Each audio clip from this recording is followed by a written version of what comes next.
하지만 그 아무리 모아타운 대상지 안에 있다 하더라도 만약에 이 모아주택, 실제로 그 구역 내에 사업이 진행되는 모아주택 바운드리 바깥 있는 골목길이라면 여기 있는 도로를 아무리 120제곱미터, 막말로 1000제곱미터 가지고 있다 하더라도 이 사람은 분양 대상자가 아닙니다. 안녕하세요, 부자촌생입니다.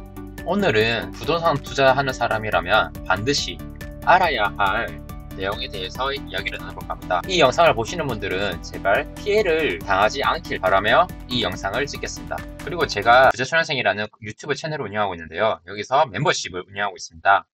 그래서 일주일에 하나씩 현장 영상 그리고 지역에 대한 분석 영상을 매주 올리고 있으니 관심 있는 사람들은 참고 부탁드리겠습니다. 그뿐만 아니라 제가 성동구의 모든 부동산 정보를 담은 전자책을 발간을 했습니다. 그래서 이 전자책에는 재개발, 재건축, 모아타운, 지구단위 계획, 도시재생, 그리고 중공업지역, 한강변 관리 기본 계획 이런 내용들을 모두 포함하고 있으니 성동구에 대해서 완벽하게 알고 싶은 분들은 참고 부탁드리겠습니다. 참고로 동대문구 편도 있습니다. 그래서 오늘 영상은 이 MBC 뉴스에서 나왔던 기사인데요. 바로 3월 21일에 나왔던 기사입니다. 최근 이제 모아타운, 신통기획 이런 이슈가 많잖아요. 그렇다 보니까 이를 이용해서 사기를 치는, 그러니까 투기 세력에 의해서 피해를 보는 피해자들이 많아서 제가 이 영상을 보시는 분들은 당하지 않길 바라며 알려드리도록 하겠습니다. 그래서 골목길 주인이 130명이라는 기사입니다. 그래서 사실 최근 보면 안 그래도 지금 오세훈 시장이 모아타운이라든지 신통기획 또는 이제 여러 개발 호재 이런 것들이 계속 발표를 하잖아요. 그래서 사실은 많은 사람들은 이러한 개발 호재 그리고 계획 이런 것에 반응하겠죠. 그리고 환호를 합니다. 그뿐만 아니라 신통기획, 모아타운 대상지, 심지어 아직 대상지라든지 신통기획지로 선정되지는 않았지만 현재 추진 움직임이 있는 곳에 관심을 가집니다. 물론 사업성이 좋은 곳, 추진 속도가 빠를 곳, 미래 가치가 좋은 곳 이런 대상지를 찾는 것 중요합니다. 당연히 우선시 되어야 되겠죠. 하지만 이러한 개발 계획, 호재에만 집착을 하면 사기를 당하기 쉽습니다. 설령 그 사람이 사기꾼이든 아니든 상관없이 어떤 역세권 개발되면 결국 이곳 역시 재개발, 모아타운 될 수밖에 없다. 최근에 이런 이슈가 나왔으니까 이제 이곳은 당연히 앞으로 미래 언젠가 재개발이나 모아타운 이런 움직임이 있을 수밖에 없다. 그러니까 지금 소액 투자를 해놔라. 이런 말들에 쉽게 흔들리겠죠. 그러니까 이런 피해를 보는 사람들이 많을 것입니다. 그렇다면 사기를 당하지 않으려면 우리는 어떻게 해야 할까요? 냉정하지만 투자 시장에서 그 누구도 믿으면 안 됩니다. 내 재산을 이타적인 마음으로 내 재산을 부풀려줄 타인은 없습니다. 선량한 베품 따위는 존재하지 않는 곳이 이제 자본주의 사회죠. 그 뒤에는 그들이 원하는 것이 있습니다. 설령 그 물건을 파는 사람이든 부동산 관련해서 유튜브를 찍는 사람이든 아니면 강의를 하는 사람이든 결국은 본인이 투자를 하지 않고 이런 식으로 지역을 찍어둔다든지 물건을 찍어둔다든지 이런 것들은 쉽게 믿으면 안 되겠죠. 그래서 물론 뛰어난 분들이 많겠죠. 그러한 사람들의 지식이나 지혜, 그 사람의 투자 경험을 배우되 그 사람을 믿어서는 안 됩니다. 그 사람이 내 재산을 올려주실 것이라고 희망을 갖지 마시길 바랍니다.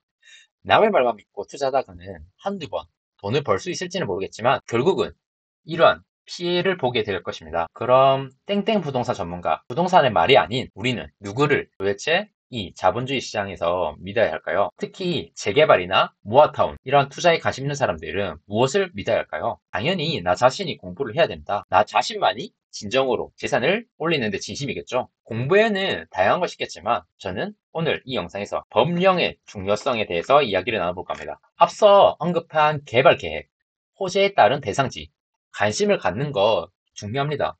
분명히 도움이 될 것이죠. 하지만 그것만으로는 끝나지 않습니다. 많은 사람들은 개발 계획, 그리고 현재 추진 움직임이 있는 그 대상지 자체에는 집중을 하지만 정작 개별, 투자 물건에는 그렇게 크게 신경 안 씁니다. 단지 소액 투자면 매수를 하는 사람들이 많죠. 이 단계를 놓치면 설령 해당 대상지의 정비 사업이 잘 추진된다고 하더라도 분양 대상자 자격에서 박탈당할 수 있습니다. 저 역시 개발 계획 중요하다고 생각을 하고요. 그에 따라서 개발 계획을 많이 보고 계속 생각을 하고 수혜지는 어딜지 예측을 해보기도 합니다. 그리고 현장에 나가서 직접 확인하고 있습니다. 하지만 개발 계획만 보는 것만으로는 한계가 분명히 있습니다. 이 한계를 해결하기 위해서 저는 새롭게 공부를 시작했죠. 바로 법령입니다. 나에게 분양 대상, 자격을 주는 것은 땡땡 부동산 전문가, 뭐 땡땡 유튜버, 그리고 부동산 사장님, 이런 사람들이 아닙니다. 그런데 왜 그러한 사람들의 말만 믿고 투자를 하시나요? 적어도 법은 나에게 사기, 거짓말을 치지 않죠. 물론 신축이나 구축 아파트 투자할 때는 이러한 법과 크게 상관이 없을 수 있습니다. 하지만 오늘 영상에서처럼 재개발, 재건축, 그리고 소규모 정비사업, 이렇게 뭐 모아타운이겠죠. 모아타운과 같은 소규모 정비 사업에 관심 있는 사람들이라면 어느 정도 관련 법을 알고 있어야 한다고 생각합니다. 그래야 개발 계획에 집착하고 그 개발 계획에 쉽게 흔들리지 않겠죠. 외우지는 못할지언정 어디를 봐야 하는지에 대해서 배워야 한다고 생각합니다. 현장을 자주 다니다 보면, 그리고 법령을 공부하다 보면 신축 빌라를 살 때 더더욱 조심해야겠다는 생각이 들곤 합니다. 신축 빌라 자체가 나쁘다는 것이 아니지만 투자하기에 앞서 반드시 확인해야 할 사항이 많습니다. 특히 권리산정 기준일과 관련해서 신축 빌라는 정말 조심해야 될 것이 많습니다. 물론 여기서 언급한 도로, 이 도로도 마찬가지고요. 투자하기 전에 한 번이라도 관련 법을 직접 찾아서 확인했더라면 이러한 사건들은 일어나지 않았을 것입니다. 솔직히 말이 되나요? 골목길 주인이 130명이라는 게? 그러니까 제발 그 남에게 의존하려 하지 말고 제발 스스로 공부합시다, 우리. 물론 저 역시 전문가 아닙니다. 저는 단지 성장하고 배우고 있는 한 사람일 뿐이죠. 그리고 제가 배운 것들을 나누고 싶습니다. 사실 이건 선한 영향력이라고 볼 수 있지만 사실은 저 자신을 위한 것입니다. 이렇게 남에게 알려줄 때 더 열심히 공부하게 되더라고요. 그렇기 때문에 뭐 유명한 전문가는 아닐지언정 지금 배우고 있는 것, 지금 하고 있는 것, 이런 것들을 공유하고 있습니다. 다시 말하지만 이건 저 자신의 성장을 위한 것입니다. 그러니까 제발 이제 남에게 의존하지 말고 직접 공부하시길 바라겠습니다. 그래서 지금 여기서는 골목길 주인이 130명이라고 하는데요. 모아주택을 향하는 투기 세력이 많다고 합니다. 진짜 이거 한번 읽어보시면 정말 이런 일이 일어날 수 있을지 놀랍습니다. 그래서 보시면 작년, 그러니까 23년 8월 10일 날 부동산 업체 9곳과 개인이 이 도로를 평당 300만 원을 샀다고 하거든요. 근데 이거를 석 달간 지분을 잘게 쪼개서 130명에게 무려 4배나 비싸게 팔아쳤다고 합니다. 근데 이게 너무 잘게 쪼개서 개발이 된다 해도 아파트 입주 권리를 받을 수도 없다고 합니다. 이거는 제가 나중에 법을 가지고 설명해 드릴게요. 그래서 뭐 전국 투자자들이고 심지어 해외 일본 국적자도 있다고 하네요. 그래서 이러한 말을 보면 가관입니다. 예를 들어서 지금 투자자 연락을 했는데 투자자는 뭐라고 하나요? 재개발을 한다고 들었다. 그러니까 뭐 부동산 아니면 그 파는 사람의 말을만 들었던 거죠. 본인이 직접 법령을 찾아보지 않았던 것입니다. 그래서 보면 뭐 두세 배 정도는 가지 않을까 그렇게 이야기하던데 뭐 이런 식으로 이야기를 하는 것이라 할 수 있죠. 근데 실제로 이 감정평가서 말을 보면 이게 기획부동산이 제일 좋아하는 금액, 그러니까 소액 투자라는 거죠. 이 소액 투자라면 이 정도 돈이면 뭐 이러도 되지 이런 생각을 하는 사람들이 많거든요. 그러니까 이런 심리를 이용해서 기획부동산들이 이제 사기를 치는 겁니다. 근데 또 실제로 이 부동산 투자 업체의 말도 가관입니다. 여기 보시면 왜 주식은 떨어지면 아무한테 책임 묻지 않는데 왜 나한테는 그 책임을 묻는 거냐. 그래서 그 사람은 정작 본인은 그 좋은 땅을 다 정리를 했던 겁니다. 그러니까 왜 본인은 가지지 않고 남에게 다 팔아치웠을까요? 그리고 심지어 이런 사람들은 전문업자죠. 기획부동산. 그래서 모아타운 대상지 옆 동네에도 무려 100명에게 쪼개서 팔았다고 합니다. 그래서 이러한 문제점을 밝히고 있는 거죠. 이거를 한번 법으로 살펴보도록 할까요? 그래서 일단은 기본적인 것부터 시작할게요. 재개발. 여기서 재개발, 이제 서울에서는 신통기획도 포함입니다. 신통기획은 하나의 브랜드잖아요. 그래서 재개발, 그리고 소규모 정비사업. 그러니까 여기서는 이제 모아타운 같은 것들이 포함되겠죠. 이것들의 차이를 아셔야 됩니다. 바로 이 재개발은 전면 철거 방식이죠. 반면 소규모 정비사업은 어떤가요? 전면 철거 방식이 아닙니다. 이게 중요하죠. 이거는 단순하게 말 그대로 소규모 사업장을 여럿이 모아서 묶은 것을 이제 모아타운이라고 하는 것이죠. 그리고 법 자체도 다릅니다. 이것은 이제 앞에서 도시정비법이었다면 지금은 소규모 정비법. 그러니까 법의 법령 자체가 다르거든요. 이거 자체도 헷갈리는 사람이 있어요. 그래서 아까 지금 골목길 자체가 130명 있다고 했잖아요. 물론 이 가격이 오르고 단타 칠 사람들한테 그게 그렇게 중요하잖아요. 그런데 우리 투자 시장에서는 그거를 예측할 수 없잖아요. 그러니까 만약에 내도 지금처럼 부동산 시장에서 거래가 안 될 수도 있고 그런 상황도 다 대비를 해야겠죠. 그러니까 이제 분양을 받고자 하는 사람들, 이런 사람들은 반드시 권리사전 기준일과 이 분양 대상 자격에 대해서 반드시 신경을 써야 되거든요. 그래서 한번 살펴볼게요. 우선 지금은 이제 참고로 모아주택, 그러니까 모아타운과 관련된 내용이고요. 그러면 아까 제가 재개발 사업 같은 경우는 어떻게 했는데죠? 도시정비법에 의해서 진행된다고 했잖아요. 이 도시정비법 법 밑에 이제 시행령이 있고 그 밑에 이제 조례가 있거든요. 서울 같은 경우는 서울특별시 도시 및 주거환경정비 조례를 봐야 됩니다. 그래서 제36조 분양 대상을 보시겠습니다. 그래서 분양 대상을 보면 그래서 재개발 사업으로 걸릴 때는 공동주택의 분양 대상자는 관리처분 계획 기준일 현재 다음 각호 중 어느 하나라도 해당되는 토지 등 소유자로 한다 라고 법으로 나와 있거든요. 이런 법도 모르고 투자를 하면 안 된다는 것이죠. 단지 유명한 부동산 유튜버라든지 아니면 부동산 사장님 말만 믿으면 안 된다는 거죠. 이런 법을 확인하시라는 겁니다. 그래서 보시면 뭐 기존의 종전의 건축물이 주택이거나 아니면 주택이 아니더라도 그 소유하고 있는 종전 토지의 총 면적이 90제곱미터 이상인 사람, 아니면 분양 시청자가 소유하고 있는 권리가액, 그러니까 뭐 여러 물건이 있을 것 수도 있잖아요. 그 해당 구역 내 그러한 감정평가 총 금액이 권리가액인데, 이 권리가액이 분양용 최소 규모 제일 작은 평수의 공동주택 수산액보다 커야 된다는 것입니다. 이러한 조건들 중 하나라도 만족을 하면 분양 대상자 자격이 되는 것이죠. 그래서 아까 앞서 여기서는 물론 모아타운이니까 이 해당 법을 참고하면 안 되겠죠.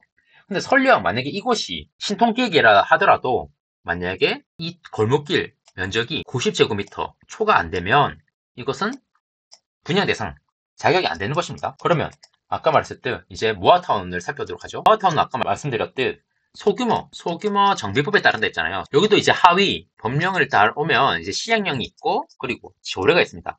이것도 지금 서울특별시 빈집 및 소규모 주택 정비에 관한 조례고요. 이거는 그러면 지역마다 다를 수 있다는 거죠. 지역마다 다를 수 있습니다. 지금 저는 서울특별시 기준으로 볼게요. 여기도 분양 대상이 있습니다. 그래서 뭐 가로주택 정비 사업으로 분양하는 공동주택의 분양 대상자는 관리처분 계획 기준을 현재 다음 각호 중 하나로 한다. 그래서 읽어보시면 똑같습니다. 지금 주택이거나 아니면 종전 토지의 총 면적이 90제곱미터 이상인 사람, 아니면 그 분양 신청자가 소유하고 있는 권리가액, 감정평가의 합의, 분양용 최소 규모, 공동주택 1가구의 추산액 이상인 자. 이거는 뭐 끝까지 가봐야 알 수 있겠죠. 일반 분양가가 얼마 될지는 지금 알 수 없잖아요. 그래서 이런 조건들 중 하나라도 해당되면 조건을 봤는데, 그럼 여기서 제가 또 한 가지 물어볼게요. 만약에 이 골목길에 가진 사람이 잘게 쪼개졌다 했잖아요. 근데 이 쪼개진 사람이 만약에 90제곱미터 넘었다고 쳐요. 그러면 분양 대상 자격이 될까요? 한번 생각해 보세요. 될까요? 아까 분명히 이 법에 따르면 여기 보시다시피 법에도 보시면 종전 토지의 총 면적이 90제곱미터 이상인 자, 그러면 당연히 해당되니까 받을 수 있을까요? 이것도 함정이 있습니다. 답은 반드시 O는 아니라는 것입니다. 그냥 X일 수 있습니다. 왜 그럴까요? 이게 또 이제 재개발과 소규모 정비 사업의 차이점인데요. 재개발은 뭔가요? 재개발은 만약에 어떤 구역이 있다고 쳐요. 여기에 뭐 도로도 있고 도로도 있을 거고요. 이렇게 도로가 있을 거예요. 그리고 여기 뭐 공원도 있고 뭐 집도 있을 거잖아요. 이런 집들도 있을 건데, 재개발 같은 경우는 전면 철거형 방식이라고 했잖아요. 그러니까 이거를 다 싹 다 갈아엎는 겁니다. 그러니까 이 구역 자체가 안에 있으면 되니까 이 도로도 이 구역 내에 있으니까 결국은 이 종전 토지 면적 90제곱미터 이상인 자, 여기서 이 구역 내에 토지 면적 총 면적이 90제곱미터 이상이면 됩니다. 하지만 모아타운 어떤가요? 제가 이거를 가지고 설명해 드릴게요. 지금 모아타운이란 것은 결국은 이 바운더리, 이 관리 지역을 지정하는 것이거든요. 하지만 우리가 알고 있는 그 모아주택, 그러니까 가로주택 정비사업은 어떤가요? 보시면 이 구역, 이 특정 구역에 해당됩니다. 그러니까 아까 언급한 이 조례에서 종전 토지의 총 면적 90제곱미터 이거에 대해서 보시면 만약에 지금 모아주택 이런 여러 가지 이 관리 지역 내에서 결국은 모아주택을 지을 거잖아요. 이 모아주택을 계속 여러 개 짓는 것이 결국 모아타운이거든요. 이러한 모아주택을 여럿을 모아서 하나의 대단지로 보이게 하는 것이 결국 모아타운이잖아요. 그래서 아까 그 도로가 만약에 이 모아주택 구역 내에 도로라고 쳐요. 이 도로, 이 안에 있는 위치에 있는 도로라고 쳐요. 그리고 그 도로가 90제곱미터 이상이면 분양 대상자가 됩니다. 이건 되거든요. 하지만 그 아무리 모아타운 대상지 안에 있다 하더라도 만약에 이 모아주택, 실제로 그 구역 내에 사업이 진행되는 모아주택 바운드리 바깥 있는 골목길이라면 이런 것들이겠죠. 이런 것들은 지금 아무것도 안 하고 있잖아요. 여기 있는 도로를 아무리 120제곱미터, 막말로 1000제곱미터 가지고 있다 하더라도 이 사람은 분양 대상자가 아닙니다. 무조건 이 모아주택 진행하고자 하는 그 바운드리 가로 내 토지를 90제곱미터 이상 아니면 주택 아까 그 조건 세 가지 중 하나 있잖아요. 그걸 만족해야 되는 거지. 이 바운더리 모아타운 바운더리가 아닌 그러니까 관리지역이 아닌 이 모아주택 실제로 모아주택을 짓는 바운더리 밖에 있으면 분양 대상자가 아니라는 것입니다. 이런 부분이 중요합니다.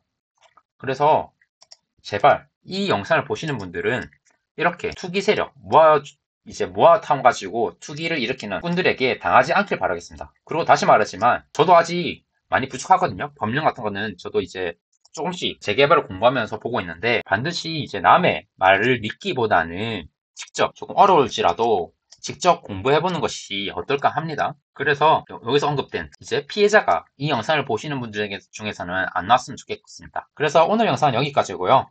긴 영상 시청해주셔서 감사합니다. 다음에 또 도움되는 영상으로 찾아뵙도록 하겠습니다. 감사합니다.